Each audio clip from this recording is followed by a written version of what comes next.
ప్రియ దేవుని బిడ్డలారా, బైబిల్ చదవటం వినటం వల్ల మనలో విశ్వాసం పెరుగుతుంది. మన మార్గానికి త్రోవ చూపుతుంది. సమస్త జనులను శిష్యులనుగా చేయుడి మత్తయి 28:19 వచనంలో దేవుని వాక్యం తెలియచేస్తోంది.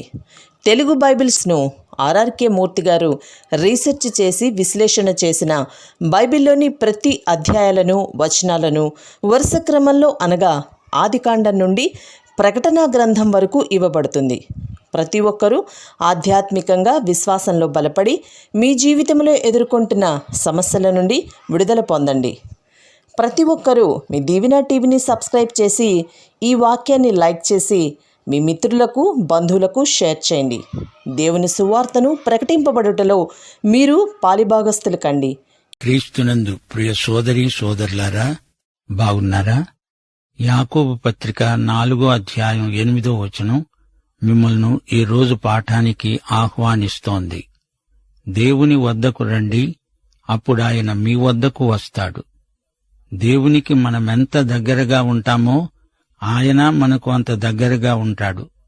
సామెతలు 24:5 వచనం కూడా ఇదే మాట అంటోంది. జ్ఞానము గలవాడే బలవంతుడు, తెలివి గలవాడే శక్తిమంతుడు. దేవుని సన్నిహిత సన్నిధి రహస్యమెరిగిన వాడే జ్ఞాని, బలవంతుడు, శక్తిమంతుడు. యాకోబు పత్రిక 4:4 వచనం, వ్యభిచారిణులారా, ఈ లోక స్నేహము దేవునితో వైరమని మీరెరుగరా? కాబట్టి ఎవడు ఈ లోకముతో స్నేహము చేయగోరుతాడో వాడు దేవునికి శత్రువవుతాడు. దేవుని ప్రేమ మనల్ని దేవునికి దగ్గరగా తెస్తుంది, లోకానికి మనల్ని దూరం చేస్తుంది. సరే, రండి ప్రార్థన చేసుకుందాము. కృపాసత్య సంపూర్ణుడవైన మా పరమతండ్రి, నీకు మా హృదయపూర్వకమైన కృతజ్ఞతాస్తుతులు అర్పిస్తున్నాము.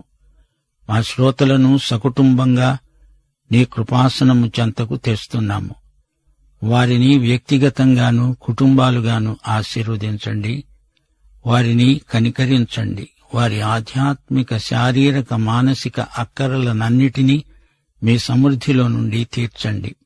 వారి సమస్యలను పరిష్కరించండి. ఆధ్యాత్మిక విలువలను గుర్తిరిగి ప్రవర్తించే మెళుకువ వారికి అనుగ్రహించండి. స్థానిక సంఘములను బలపరచండి. సంఘ దర్శనమును నూతనపరచండి. సువార్త ప్రకటనలో పురోగతిని కలిగించండి. రక్షించబడిన ఆత్మలు చెదరిపోకుండా సంఘ గృహమునకు చేర్చబడాలని ఎంతగానో ప్రార్థిస్తున్నాము. సంఘములో ప్రార్థన ఉజ్జీవము కలిగించండి. ప్రేమ ఉజ్జీవం అనుగ్రహించండి. మా దేశమును, ప్రజలను, ప్రభుత్వమును దీవించండి. సామాన్య ప్రజలకు న్యాయము లభించేటట్లు, అందరికీ సమాన అవకాశాలుండేటట్లు, సంఘర్షణలు, దౌర్జన్యములు లేకుండా ప్రజలు శాంతి సౌఖ్యములనుభవించున్నట్లు వారినందరినీ కనికరించుమని వేడుకుంటున్నాము.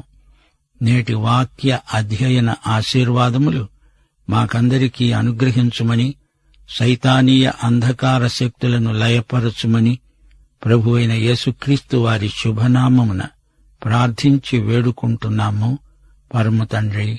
ఆమేన్. ప్రియ శ్రోతలు, ఈరోజు మనం లూకాసు వార్త అధ్యయనం చేయబోతున్నాము. ముందుగా ఉపోద్ఘాతం విందాము. కొలసీ పత్రిక 4:14 వచనంలో లూకా తనకు ప్రియుడైన వైద్యుడు అని పౌలు పేర్కొన్నాడు. లూకా రచనా శైలి ప్రత్యేకమైనది. వైద్యుడి భాషనే లూకా వాడాడు. 3వ సువార్తను లూకా రాయాలని దేవుని నిర్ణయం. పరిశుద్ధాత్మ ప్రేరణ లూకాకు సమృద్ధిగా ఉంది. లూకా పరిశుద్ధాత్మ బాక అనవచ్చు. పౌలు, లూకా మేధావులు. ఇద్దరూ కలిసి ప్రయాణించారు. ఒకరికొకరు చేదోడు వాదోడుగా ఉన్నారు. లూకా గ్రీకు భాషా శైలి ఉన్నత స్థాయికి చెందింది. ఇంచుమించు పౌలుతో సమానమైన వాచకం ఇతడికుంది. లూకాకు చారిత్రక దృక్పథం ఉంది. లూకాకు కవితా ధోరణి కూడా ఉంది. క్రిస్మస్ పాటలను తన సువార్తలో లూకా ఎంతో శ్రద్ధగా గ్రంథస్థం చేశాడు. లూకా అభివ్యక్తి కళాత్మకమైంది. క్రీస్తు యొక్క ఉపమానాలను వాక్చిత్రాలుగా మలిచిన గొప్ప రచయిత డాక్టర్ లూకా. మరియ నుండి తన సువార్తకు ఆరంభ బిందువును ఏర్పరచుకున్నాడు. మరియ స్వయంగా కొన్ని సంగతులు లూకాకు చెప్పి ఉండవచ్చు. లూకా యూదుడు కాడు, ఒక అన్యుడు. కొలసీ పత్రిక 4వ అధ్యాయంలో సున్నతి పొందినవారని, పొందని వారని కొందరిని పౌలు పేర్కొన్నాడు. సున్నతి పొందని వారి జాబితాలో లూకా అనే వైద్యుడున్నాడు అని పరిచయం చేశాడు. అంటే లూకా యూదేతరుడు అని అర్థం. అపొస్తలుల కార్యముల గ్రంథాన్ని రాసింది లూకా. అపొస్తలుల కార్యములు 16వ అధ్యాయంలో పౌలు ఐరోపా ఖండానికి వెడుతున్నప్పుడు లూకా అతనితో ఉన్నాడు. 2 తిమోతి 4వ అధ్యాయం 11వ వచనంలో పౌలు అన్నాడు, లూకా మాత్రమే నా వద్ద ఉన్నాడు. నాకెంతో ప్రియుడైన వైద్యుడు లూకా. పౌలుకు లూకా ఎంతో ప్రియమైన జతపనివాడు. యేసుక్రీస్తును లూకా పరిచయం చేసిన విధానం ఎంతో అర్థవంతమూ ఆకర్షణీయము. యేసు రెండో మానవుడు, కడపటి ఆదాము. 1 కొరింథీ 15వ అధ్యాయం 45-47 వచనాల్లోని పౌలు వివరణ, ఆదాము అనే మొదటి మనుష్యుడు జీవించే ప్రాణి అయ్యాడు. కడపటి ఆదాము జీవింపచేసే ఆత్మ. మొదటి మనుష్యుడు భూసంబంధి అయి మంటి నుండి పుట్టినవాడు. రెండో మనుష్యుడు పరలోకము నుండి వచ్చినవాడు. ప్రతి మనిషిని యేసు రూపానికి మార్చాలని దేవుని సంకల్పం. 1 యోహాను 3వ అధ్యాయం 2వ వచనం, ప్రియులారా, ఇప్పుడు మనము దేవుని పిల్లలమై ఉన్నాము.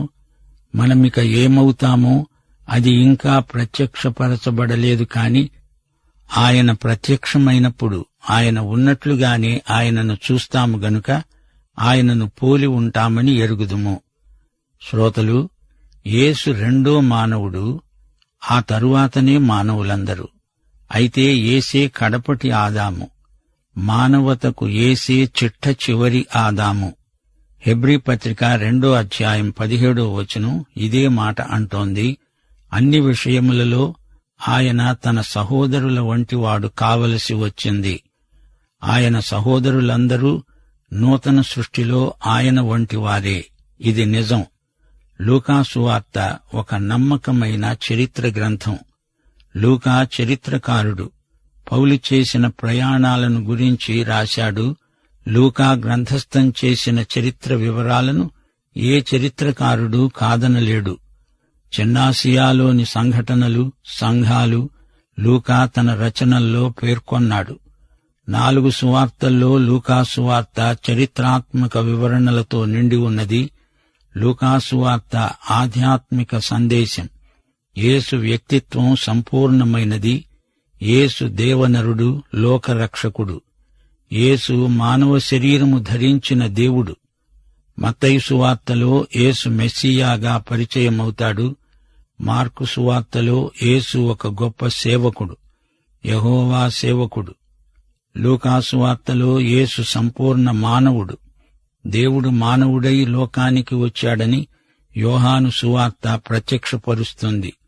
4 సువార్తలు కలిసి యేసు యొక్క సమగ్ర సత్యాన్ని మనకు తేటగా చూపుతాయి. లూకా నజరేయుడైన యేసును దేవుడని శాస్త్రీయ విధానంలో రుజువుపరిచాడు. లూకా వైద్యుడు గదా. లూకా యోహాను సువార్తకు శాస్త్రీయమైన ధృవీకరణను ప్రతిపాదించాడు. మత్తయి సువార్తలోని యేసు మెస్సియా, రాజు, విమోచకుడు. మార్కు సువార్తలోని యేసు మహావిజేత. అందరికీ ఆయన పరిపాలకుడు, ప్రభువు. యోహాను సువార్తలోని క్రీస్తు దేవుని కుమారుడు. లూకా సువార్తలోని క్రీస్తు మన ప్రధాన యాజకుడు, మన బలహీనతలను భరించినవాడు. ఆయన మనకు సహాయకుడు, కనికరము చూపే ప్రభువు, మనలను ప్రేమించిన రక్షకుడు, విమోచకుడు. లూకా గ్రీకు ప్రజలకు రాసిన సువార్త ఇది. గ్రీకు దేశీయులు మానసిక పరిపక్వత గల ప్రజలు. క్రీస్తుపూర్వం 4వ శతాబ్దం నాటికే గ్రీకు దేశం మానవ మేధ ఎంత పరిణతి చెందగలదో లోకానికి చూపింది. ఏథెన్సు గ్రీకు సంస్కృతిలోని నిగ్గుదేరిన విజ్ఞానాన్ని చూపిందని రుజువైంది. మానవీయమైన సంస్కృతిని, సభ్యతను లోకానికి పరిచయం చేసింది గ్రీసు. మత సంబంధంగా ఎన్నెన్నో పురాణాలను వెలువరించింది. తాత్విక శాస్త్రం, జ్యోతిషం, నక్షత్ర శాస్త్రం గ్రీకు సంస్కృతి పండించినవే. మహా అలెగ్జాండరు గ్రీకు సంస్కృతిని, గ్రీకు భాషా విశిష్టతను విశ్వవ్యాప్తం చేయడానికి ఎనలేని కృషి చేశాడు.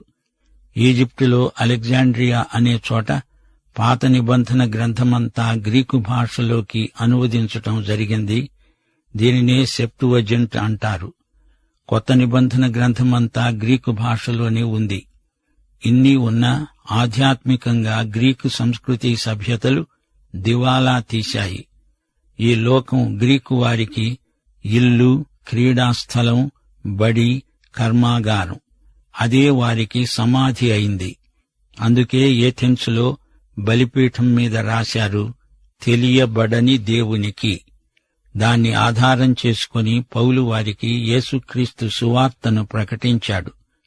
ఆయన ప్రబోధం విని వారు ఈ వదరుబోతు చెప్పేది ఏమిటి అని తేలికగా మాట్లాడి పెదవి విరిచారు. మతాలు చేసిన నిర్వాకమేమిటి? ఇశ్రాయేలు మతం పరిసయ్యులను ఉత్పత్తి చేసింది. రోమా రాజకీయం ఒక సీజరును ఉత్పత్తి చేసింది. గ్రీకు వేదాంతం మహా అలెగ్జాండరును ఉత్పత్తి చేసింది. అయినా అతని పరిపక్వత అంతా బాల్య చాపల్యం కిందికే వస్తుంది. ఇలాంటి గ్రీకు మనస్తత్వాన్ని ఉద్దేశించి లూకా ఈ సువార్తను రచించాడు. క్రీస్తు యొక్క మానవత సంపూర్ణం, పరిపూర్ణం. ఆయన సార్వత్రిక దేవనరుడు. గ్రీకు వారికి అన్ని విధాలా తగిన మహారక్షకుడు యేసుక్రీస్తే. ఇదే లూకా సువార్త సందేశం. ప్రియ శ్రోతలు, లూకా సువార్త రక్షణ సువార్త. యేసు జన్మ వృత్తాంతంతో ఈ సువార్త మొదలవుతుంది. అలాగే బాప్తిస్మకుడైన యోహాను పుట్టుక. ఘనత వహించిన థెయోఫిలాకు ఈ గ్రంథాన్ని లూకా రాశాడు. మిగతా 3 సువార్తలలో లేని కొన్ని విశేషాలు లూకా సువార్తలో ఉన్నాయి. ఈ సువార్తలో క్రిస్మస్ పాటలున్నాయి. కన్యక గర్భధారణను గురించి ఎక్కువ వివరాలు లూకా రాశాడు. కన్యక కుమారుణ్ణి కనడమనేది కేవలం పరిశుద్ధాత్మ చేసిన అద్భుతమని లూకా విశదీకరించాడు. ఈ సువార్తలోని 20 అద్భుతాలలో 6 మాత్రం మరే సువార్తలోనూ రాయబడి ఉండలేదు. లూకా సువార్తలో 23 ఉపమానాలున్నాయి. వీటిలో 18 ఏ ఇతర సువార్తలోనూ రాయబడి ఉండలేదు. తప్పిపోయిన కుమారుడు, మంచి సమరయుడు ఉపమానాలు లూకా సువార్తలో ప్రత్యేకమైనవి. యేసు పునరుత్థానుడై ఎమ్మాయు మార్గంలో 2 విశ్వాసులతో కాలినడకన ప్రయాణం చేయడం ఈ సువార్తలో ఎంతో మనోజ్ఞంగా చిత్రించబడింది. యేసు చనిపోయి తిరిగి లేచాక కూడా మానవత్వాన్ని విసర్జించలేదు. ఈ రోజున కూడా దేవునికి మనకు మధ్యవర్తిగా యేసు నరుడుగానే పరిచర్య చేయడం గొప్ప విశేషం. పునరుత్థానం ఆత్మకు కాదు, శరీరానికి. 1 కొరింథీ 15:44 ప్రకృతి సంబంధమైన శరీరముగా విత్తబడి ఆత్మ సంబంధ శరీరముగా లేపబడుతుంది. మానవీయమైన సానుభూతి ఈ సువార్త అంతటా పర్యాప్తమై ఉంది. యేసుక్రీస్తు కనికరం ఆయన మాటల్లో, చేతల్లో, వైఖరులలో నిండుగా కనపడుతుంది. యేసు జాలి, సహానుభవం వర్ణనాతీతమైనవి. శ్రమబాధితులైన మానవుల పట్ల పరమవైద్యుడైన యేసుకు ఎంత కనికరమో వైద్యుడైన లూకా తన సువార్తలో ఎంతో ఘనంగా చిత్రించాడు. లూకా పలు సందర్భాలలో వైద్య పరిభాషలోని మాటలను వాడతాడు. సన్నివేశాలను కన్నులకు కట్టినట్లు చూపుతాడు. గబ్రియేలు దూత వృద్ధ దంపతులైన జకర్యా, ఎలిజబెత్తులకు యోహాను జన్మను గురించి ముందుగా చెబుతాడు. అలాగే గబ్రియేలు మరియకు యేసు జన్మను గురించి, కన్యకకు ఆయన పుడతాడని తెలియచేశాడు. మరియా, ఎలిజబెత్తు ఒకరినొకరు పాటలతో అభినందించుకుంటారు. బాప్తిస్మకుడైన యోహాను పుడతాడు. జకర్యా ప్రవచన గీతమెత్తి పాడతాడు. యేసు పుట్టాడు. యేసు శిశువును ఆలయానికి తెస్తారు. సున్నతి సంస్కారం. యేసు బాలుడు తన 12వ ఏట పండితుల గోష్ఠీ సభలో పాల్గొన్నాడు. యేసు పశులశాలలో పుట్టాడు. దేవదూతల గానం, కాపరులు వచ్చి యేసును సందర్శించడం, సుమయోను యేసు బాలుణ్ణి ఎత్తుకుని పాట పాడాడు. అన్నా కూడా యేసుకు స్వాగతం పలికింది. యేసు బాలుడు నజరేతులో మరియ యోసేపుల వద్ద పెరిగాడు. యేసు మనసునందు శరీరాత్మలందు ఎంతో ఎదిగాడు. బాప్తిస్మమిచ్చిన యోహాను సేవ, యేసు యోహాను చేత బాప్తిస్మము పొందాడు. తండ్రి కుమార పరిశుద్ధాత్మలు సమావేశమైన సందర్భమది. మరియ వంశావళి పేర్కొనబడింది. మరియ కూడా దావీదు వంశానికి చెందినదే. దావీదు నుండి వంశావళి మరియ వరకు పొడిగించబడింది. నజరేతు ఆయన పెరిగిన స్థలం. ఆయన స్వస్థలంలో ఘనత పొందలేదు. ఆయన మనలాగే శోధించబడ్డాడు. హెబ్రీ పత్రిక 4వ అధ్యాయం 15వ వచనం. మన ప్రధాన యాజకుడు మన బలహీనతలయందు మనతో సహానుభవము లేనివాడు కాడుగాని సమస్త విషయములలో మన వలనే శోధించబడినా ఆయన పాపము లేనివాడుగా ఉన్నాడు. సైతాను 3 సార్లు యేసును శోధించాడు. యేసు 3 శోధనలను గెలిచి అద్భుత విజయం సాధించాడు. యేసు తనతో ఉండడానికి 12 అపోస్తలులను ఏర్పరచుకున్నాడు. కుష్ఠరోగులను స్వస్థపరిచాడు. పక్షవాత రోగిని బాగుచేశాడు. 5,000 మందికి ఆహారం పెట్టాడు. కొండపై యేసు రూపాంతరం చెందాడు. 70 మంది సేవకులను పంపాడు. కొరాజీనా, బెత్సైదా, కపెర్నహూములను గద్దించాడు. అంజూరపు చెట్టు ఉపమానాన్ని ప్రబోధించాడు. ఆవగింజ, పులిసిన పిండి అనే వస్తుపాఠాలు నేర్పాడు. ఉప్పు సారము గలదై ఉండాలని చెప్పాడు. తప్పిపోయిన గొర్రె, పోయిన నాణెం, తప్పిపోయిన కుమారుడు అనే భావగర్భితమైన ఉపమానాన్ని ప్రభువు బోధించాడు. ఈ ఉపమానం నేర్పింది దేవునికి విధేయుడైన దేవుని కుమారుడే. ధనికుడు, లాజరు అనే ఉపమానాత్మక ఉపదేశం చేశాడు. 10 మంది కుష్ఠరోగులను స్వస్థపరిచాడు. ఆ 10 మందిలో ఒకడు సమరయుడు. అతడు మాత్రమే కృతజ్ఞతలు చెప్పడానికి ప్రభువు వద్దకు తిరిగి వచ్చాడు. సుంకరీ పరిసయుడు, వీరిద్దరి ప్రార్థనల్లో ఉన్న వ్యత్యాసాన్ని ప్రభువు తేటగా చూపించాడు.